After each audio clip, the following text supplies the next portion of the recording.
In the UK, around 170,000 people are reported missing every single year, which averages out about one every 90 seconds. Now, most of them are found safe and well and are returned home. Some just don't want to go home, and unfortunately, some are just never found or seen again. Today, we're going to look at some of those cases, so let's get into it. Our first case starts in 1978. It was a summer's day, a Saturday to be precise, on August the 19th, at around 3 p.m. Genette Tate, who was 13 years old, stepped out of her home in Aylesbeare in Devon on that bright afternoon to do her paper round like she did every other weekend. At around 3:15, Tate bumped into two of her school friends, where they had a quick chat before she said she had to leave to finish her paper round. That was the last time anybody had ever seen her alive again. Only a few minutes later, Genette's friends discovered Genette's bike laying in the middle of the road. There was newspapers strewn across the road, but there was no sign of Genette. See, the thing is Genette normally didn't do this paper round. It was actually a paper boy, but he was on holiday, so she decided to do it just for 1 week only. After discovering this, the girls decided to rush to Genette's house to see if she had got home, but unfortunately she wasn't there, so the search was on. Now, as you can imagine, her parents were frantic, so them, along with neighbours and friends, went to where Genette was last seen, where they started to search. But unfortunately, at 5 o'clock, she still wasn't found, so the police was called. Within minutes, the police were on the scene, and within hours, there was an extensive search. There were 70 uniformed police officers and 50 detectives from Devon and Cornwall Police, assisted by mountain officers from Avon and Somerset. Within days, there was thousands of people searching for Genette. They just couldn't believe that she would disappear from a small place like this. It never normally happened. Police ruled out the possibility that she had run away, as she had money still in her room that she was saving for a family holiday. To this day, there's absolutely no evidence to say Genette is alive, but there's none to say she's dead either. There's been no sightings of her, no one's seen or heard from her, so it's a huge mystery. Now, the police did have one prime suspect. His name was Robert Black. Now, for those of you that are into your crime, you probably know the name. For those of you who don't, he's bottom of the barrel stuff. He's the worst of society. Thankfully, he's no longer with us. But he was a serial killer who was convicted for similar crimes, for abducting and killing young girls. Now, during the course of Black's job as a long-distance delivery van driver in the 1970s, Black did make deliveries in the Exeter area, and an eyewitness claimed to have seen a vehicle of the model Black was known to have driven in 1978 at Exeter Airport on the day Genette went missing. But unfortunately, there just wasn't enough evidence to charge Black, and of course, he's not going to admit to anything. See, the saddest thing about this case, apart from the obvious, is the not knowing. Now, I agree that murder is probably the worst thing, but for me as a father, the not knowing would eat me alive, and just not knowing exactly what happened, no body found. I don't know how I'd be able to deal with that myself personally. Like Genette's father, John Tate, who died on the 18th of May 2020, with no answers. Accusations, but no answers. To this day, the case is still open. Will it be resolved? Who knows?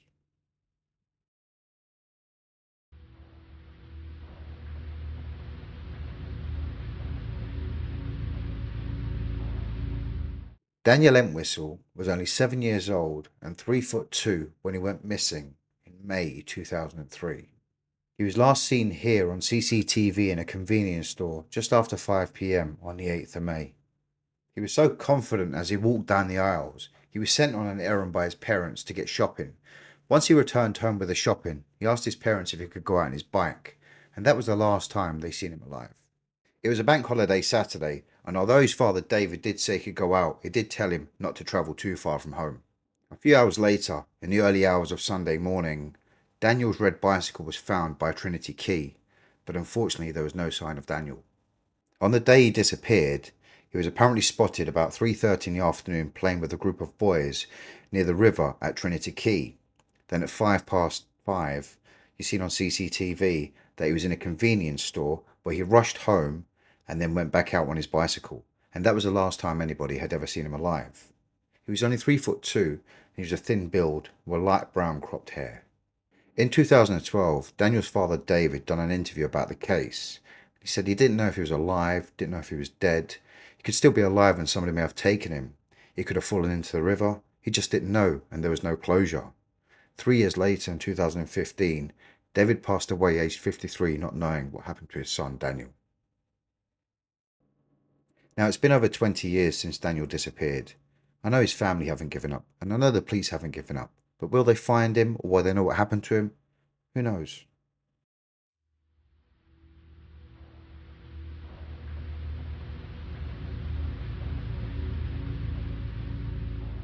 Now, this case has baffled absolutely everybody. This is Ben Needham. He's not even 2 years old, and he's been missing for over 30 years.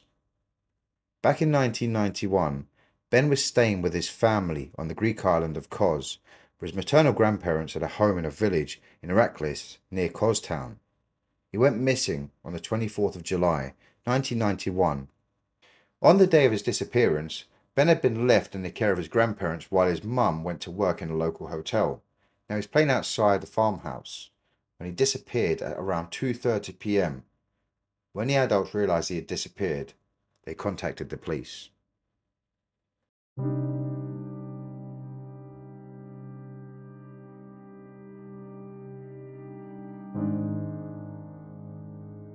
When police arrived, they initially questioned the Needhams, viewing them as suspects, which delayed notifying airports and docks.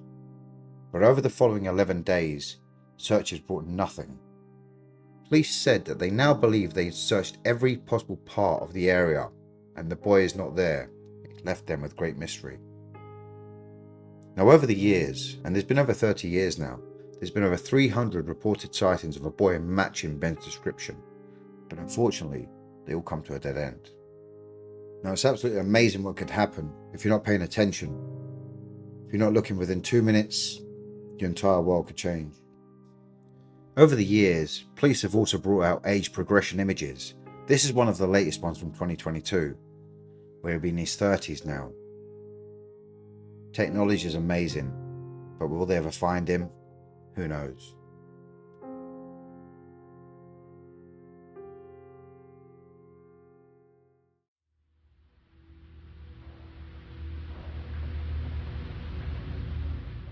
This is Georgina Goadla, who went missing on the 7th of March 2018.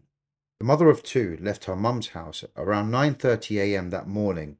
She said to her mum she was having problems with her mobile and she was going to go to a phone shop to try and fix it. Little did her mum know that would be the last time she would ever see her daughter. Now, this is one of the last sightings of Georgina where she was walking into the phone shop to fix her phone. It was just before 11 a.m. and unfortunately there wasn't much more evidence or CCTV footage found of Georgina after she had went missing. Now, police also have this. They had CCTV of a lady with Georgina on the right hand side, and police still want to identify who she is. Now, although there was a huge police investigation, the Goadla family believed there was just not enough done to find Georgina. The fact after 6 years they still haven't found any evidence and they still haven't managed to track down the lady who was with Georgina on the day she went missing is an absolute mystery. Currently there's a £10,000 reward for any information to find Georgina. Let's hope she's found soon.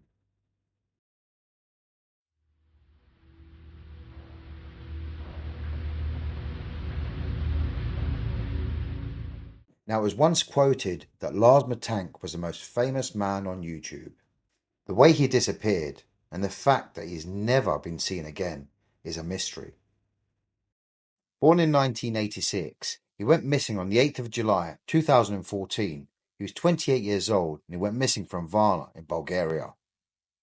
Matank travelled with 5 friends and it was his first time outside of Germany on a lad's holiday. Little did anybody know that would be the last time anybody would ever see him alive again. The night before Matank and his 5 friends were about to leave Bulgaria, they got into an argument over football and Matank was punched in the ear. Now, unfortunately, that caused an injury which led Matank to not be able to fly the following day with his friends. He insisted to his friends that they leave him behind and he'd be fine and go home the following day. That evening, closed-circuit television caught Matank walking up and down the hallway. He was also looking out of windows and hiding in an elevator. He left the hotel at around 1 a.m. for 1 hour, but came back. It's not known what he'd done, but he believed people were watching and following him. Now what you're seeing here is the last CCTV footage of Aylesbeare Tank. He's in the airport just about to fly home to Germany, but he never made it onto the plane. He went to consult the doctor at the airport, but the doctor described his behaviour as erratic and nervous. A construction worker then entered the office. Tank then began to tremble and yelled, "I don't want to die here." He then left and ran out the office.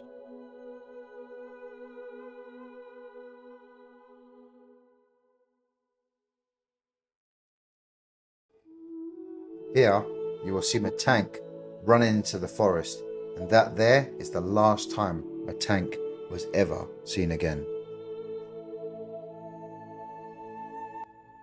Now it's been 10 years. Lars hasn't been found. He's not even been heard from. Never been seen. And the video that you've seen there has been viewed more than 16 million times on YouTube. And there's still no clue. So where is Aylesbeare Tank? A healthy man, fit man, but was never seen again.